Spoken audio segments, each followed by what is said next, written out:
அடுத்து வந்து இது நான் எதர்ச்சியா அங்க போனப்போ இது படிச்சு பார்க்கலாமே அப்படின்னு சொல்லி வாங்கின புக்ஸ். இது வந்து அம்மை அவங்க எழுதின வந்து சிவப்பு கழுத்துடன் ஒரு பச்சை பறவை அப்படிங்கிற ஒரு புக்கு. எதை பத்தின புக்குன்னு எனக்கு தெரியல. பட் இந்த புக் படிக்கலாம். இதுவுமே எனக்கு அடிக்கடி சஜஷன்ல வந்துட்டு இருந்துச்சு. ஸோ இந்த புக்கும் வந்து படிக்கலாம் அப்படின்னு வாங்கிட்டேன். அதுக்கடுத்து வந்து சோமசுந்தரம் அவர்கள் இதுல தமிழாக்கம் பண்ண ஜமீலா அப்படிங்கிற ஒரு புத்தகம். இந்த புக்கை வந்து ஆல்ரெடி யாரோ ஒருத்தர் சஜஸ்ட் பண்ணி நான் கேட்டேன். ஸோ இதை எதர்ச்சியா பார்க்கும்போது இந்த புக் சஜஷன்ல இருந்துச்சு. ஸோ வாங்கலாமே அப்படின்னு சொல்லிட்டு வாங்கினேன். அதுக்கடுத்து வந்து ராம் மன்னர் மன்னர் அவர்களோட வரலாற்றில் கண்ணகி அப்படிங்கிற புத்தகம். மன்னர் மன்னர் அவர்களோட புத்தகம் நான் வந்து ஒரு 2-3 புத்தகம் படிச்சிருக்கேன். ரொம்ப நல்லா இருந்துச்சு. அவர் வந்து கல்வெட்டுலாம் படிச்சு அது மூலியமா புத்தகங்களை வந்து எழுதுறவரு. சோ கண்ணகிய பத்தி நம்ம நிறைய ஸ்டோரிஸ் கேள்விப்பட்டிருக்கோம், நிறைய விஷயம் கேள்விப்பட்டிருக்கோம். இதுல அவர் என்ன சொல்றாருன்னு பாக்கலாமே. ஏன்னா நம்ம கேட்ட ஸ்டோரிக்கும் அவர் சொல்றதுக்கும் நிறைய டிஃபரன்ஸ் இருக்கும். சோ அதுக்காக இது படிச்சு பார்க்கலாம் அப்படின்னு சொல்லி வாங்கிருக்கேன். அதுக்கு அடுத்து வந்து வால்காவில் இருந்து கங்கை வரை அப்படிங்கிற இந்த புத்தகம். இந்த புத்தகம் வந்து எனக்கு ஏற்கனவே ஒரு நண்பர் பரிந்துரைச்சிருந்தாரு. இந்த புத்தகமும் எதற்கையா என் கண்ணில் பட்டுச்சு. சோ இந்த புத்தகம் வாங்கிட்டேன். அதுக்கு அடுத்து வந்து மரணத்தை வென்றேன் அப்படின்ற இந்த புத்தகம். விடுதலை படம் எல்லாருமே பார்த்திருப்போம். அதுல வர வாத்தியார் கேரக்டர் தான் இவரு. புலவர் கலிய பெருமாள் இவரு. இவரை பத்தி படத்துல என்ன சொல்லியிருக்காங்கன்றத விட புக்ல படிச்சா இன்னும் கொஞ்சம் நல்லா இருக்கும் அப்படின்னு தோணுச்சு. சோ புக்ல வாங்கிட்டேன். அதுக்கடுத்து கோவேல்சாமி அவர்களோட கோவில் நிலம் சாதி அப்படிங்கிற இந்த புத்தகம். கோவில் நிலம் சாதி அப்படின்னு வரும்போது கோவிலுக்கும் சாதிக்கும் நம்மளோட ஊர்ல நிறைய கதைகள் இருக்கு. இந்த சாதிக்காரங்க தான் கோயிலுக்குள்ள போகணும் போக கூடாது அப்படிங்கிற மாதிரிலாம் நிறைய இருக்கு. சோ அந்த பத்தின புக் இதுன்னு நினைக்கிறேன்.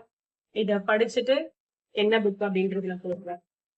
அப்புறம் ஒரு முக்கியமான விஷயம், என்ன மாதிரி புத்தகங்கள்லாம் படிக்கணும் அப்படிங்கறத நம்ம தான் தேர்ந்தெடுக்கிறோம் அப்படின்னு நம்ம நினைச்சிட்டு இருக்கோம். ஆனா ஒரு சில புத்தகங்கள் நம்மள தேர்ந்தெடுக்கும். அப்படி என்ன தேர்ந்தெடுத்த ஒரு புத்தகம் தான் இது.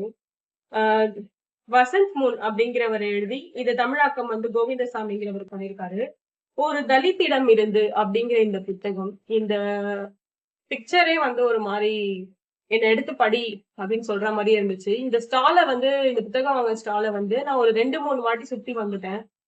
நிறைய புத்தகங்கள் இருந்தாலும் இந்த புத்தகம் வந்து என்ன ரொம்ப ஈர்த்துக்கிட்டே இருந்துச்சு. அதுகிட்டயே போய் நான் நின்னுட்டு இருந்தேன். என்ன எடுத்து படி படின்னு என்ன சொல்ற மாதிரி என்ன தூண்டுற மாதிரியே இருந்துச்சு. சோ இந்த புத்தகத்தை வந்து படிக்கணும் அப்படிங்கிற ஒரு ஆவல்ல வந்து வாங்கிட்டு வந்துட்டேன். படிச்சு பார்க்கணும். தலித் பத்தின நிறைய விஷயங்கள் அந்த புத்தக கடையில இருந்தது. இருந்தாலும் எனக்கு இந்த புத்தகம் வந்து என்ன எடுத்து படின்னு சொன்ன மாதிரி இருந்ததுனால இந்த புத்தகத்தை வாங்கிட்டேன். அதுக்கடுத்து வந்து மதன் அவர்களோட வந்தார்கள் வென்றார்கள். எனக்கு கொஞ்சம் ஹிஸ்டாரிக்கல் புக்ஸ் எல்லாம் ரொம்ப பிடிக்கும்.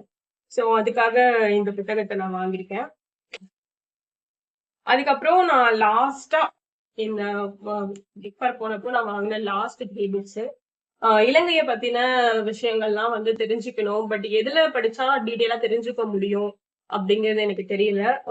இலங்கை நண்பர்கிட்ட கேட்டேன். அவர் நிறைய புக்ஸ் சஜஷன் பண்ணாரு. பட் எனக்கு அந்த புக்ஸ் எல்லாம் வந்து கிடைக்கல.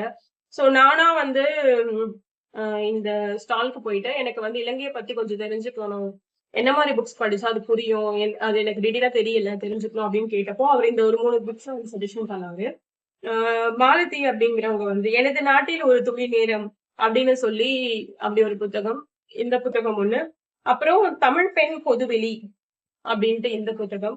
இதுவும் மாலதி அவர்களோடதுதான். அதுக்கப்புறம் இந்து மகா சமுத்திரம் இலங்கை இனப்பிரச்சனையும் அப்படின்னு சொல்லிட்டு உதயன் விஜயன் அப்படிங்கிற ஒரு அவங்களோட புத்தகம். இந்த 3 புக்கும் படிச்சீங்கன்னா உங்களுக்கு டீட்டெயிலா அதுல என்னென்ன ப்ராப்ளம் நடந்துச்சு அப்படிங்கிறது தெரியும் அப்படின்னு சொன்னாரு. என்னன்னா இந்த மாலதிங்கிறவங்க வந்து அந்த களத்துல இருந்தாங்க. இந்த விஷயம் நடக்கும்போது அவங்க அங்க இருந்தாங்க. அங்க இருந்து கவர் பண்ணி அவங்க எடுத்த நியூஸ வச்சுதான் இந்த புத்தகத்தை வந்து அவங்க எழுதியிருக்காங்க அப்படின்னு சொன்னாரு. சோ முடிஞ்ச அளவுக்கு அதுல உண்மைதான் இருக்கும்ன்றதுனால அந்த புத்தகத்தை நான் வாங்கியிருக்கேன். இதெல்லாம் வந்து புக் ஃபேர் தொடங்கி ஒரு 1 வீக்ல நான் போனப்போ வாங்கின புக்ஸ் தான் இது. ஒரு 32 புக்ஸ் இருக்குன்னு நினைக்கிறேன் இந்த புக்ஸ். இது ஃபர்ஸ்ட் போய் வாங்கினது. அடுத்து வந்து புத்தக திருவிழாவோட கடைசி நாள், லாஸ்ட் டே முடிய போகுது அப்படிங்கிற அன்னைக்கு நான் மறுபடியும் போயிருந்தேன். இதுதான் ஃபர்ஸ்ட் டைம்ங்க. நான் புக் ஃபேருக்கு ஒரே இயர்ல 2 வாட்டி போறது. என்னமோ தெரியல, இந்த வருஷம் நானு நெறையாவும் வாங்கிட்டேன். 2 வாட்டி போயிட்டும் வந்துட்டேன். எனக்கு ரொம்ப ஹாப்பியா இருக்கு. இந்த இயர் ஸ்டார்ட் ஆனதே எனக்கு வந்து இப்படி ஒரு ஹாப்பினஸோட ஸ்டார்ட் ஆயிருக்கு. ஆ இப்போ 2வது வாட்டி லாஸ்ட்டா போனப்பவும் நான் கொஞ்சம் புக்ஸ் வாங்குனேன். அது என்னன்னு பார்க்கலாம். ஆ இது வந்து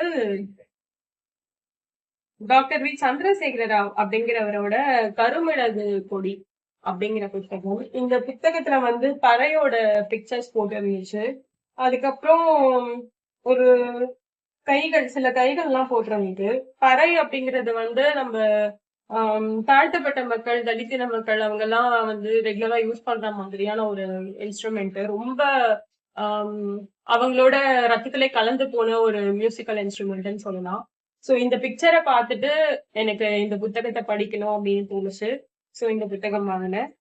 அதுக்கப்புறம் பிரபஞ்சன் அவர்களோட பெண் அப்படிங்கிற ஒரு புத்தகம். ஆ பெண்களோட வ வரலாற்ற வந்து ஆம் இலக்கிய ஆதாரத்தோட உருவாக்குன நூல் அப்படின்னு சொல்லி இதுல போட்டிருந்தது. ஆவணம் அப்படின்னே போட்டிருந்துச்சு. சோ இந்த புத்தகத்த நான் வாங்குனேன். பெண்கள பத்தின ஆவண புத்தகம் என்ன சொல்லுதுன்னு பார்க்கலான்ட்டு இந்த புக்கம் வாங்குனேன். அதுக்கடுத்து வந்து பாமா அவர்களோட மனுஷி. இந்த பேர் நல்லா இருந்துச்சு. ஏன்னா பொதுவா நம்ம சொல்லும்போது மனுஷன் மனுஷனே சொல்றோம். மனுஷின்னு யாருமே சொல்ல மாட்டாங்க. இந்த மனுஷிங்கிற பேருக்காகவே ஏன்னா நான் அந்த வேர்ட அடிக்கடி யூஸ் பண்ணுவேன். யாராவது கேட்கும்போது நானும் மனுஷி தானே அப்படின்னு சொல்லி சொல்லுவேன். சோ இந்த புக் வந்து இந்த பேர நான் அடிக்கடி யூஸ் பண்ற ஒரு ஆளு. சோ அதனால இந்த பேருக்காக நான் இந்த புத்தகத்த வாங்குனேன். அதுக்கப்புறம் நான் ஃபர்ஸ்ட் போனப்போ சொன்னேன் இல்லையா? ஒரு சில புத்தகங்கள் நம்மள தேர்ந்தெடுக்கும் அப்படின்ட்டு. இந்த வாட்டி போனப்பவும் இந்த புத்தகம் என்ன தேர்ந்தெடுத்துச்சு. ஆம், ஜூதான் எட்சல் அப்படிங்கிற ஒரு புத்தகம். ஓம் பிரகாஷ் வால்மீகி அவர்களோடது. தமிழ்ல வந்து கோவிந்தசாமி அவர்கள் வந்து தமிழாக்கம் பண்ணியிருக்காரு. இதுலயும் அதே மாரி ஒரு குட்டி பையன் நிக்கிறான் பாருங்க. ஆ ஜூதான் எட்சல்.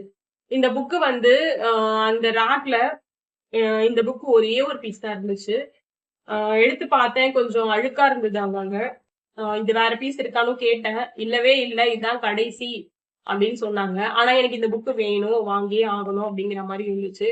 ஸோ 10% டிஸ்கவுண்ட்ட 20%ஆ கேட்டு நான் இந்த புக்க வாங்கிட்டு வந்துட்டேன். இத கண்டிப்பா படிப்பேன். அதுக்கடுத்து வந்து தீபசெல்வன் அவர்களோட சைனைட் அப்படிங்கிற இந்த புத்தகம்.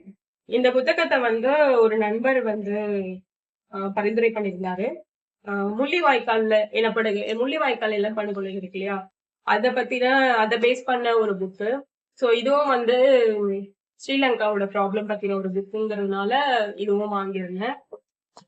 அதுக்கடுத்து கலைச்செல்வி அவர்களுடைய சக்கை அப்படிங்கிற புத்தகம்.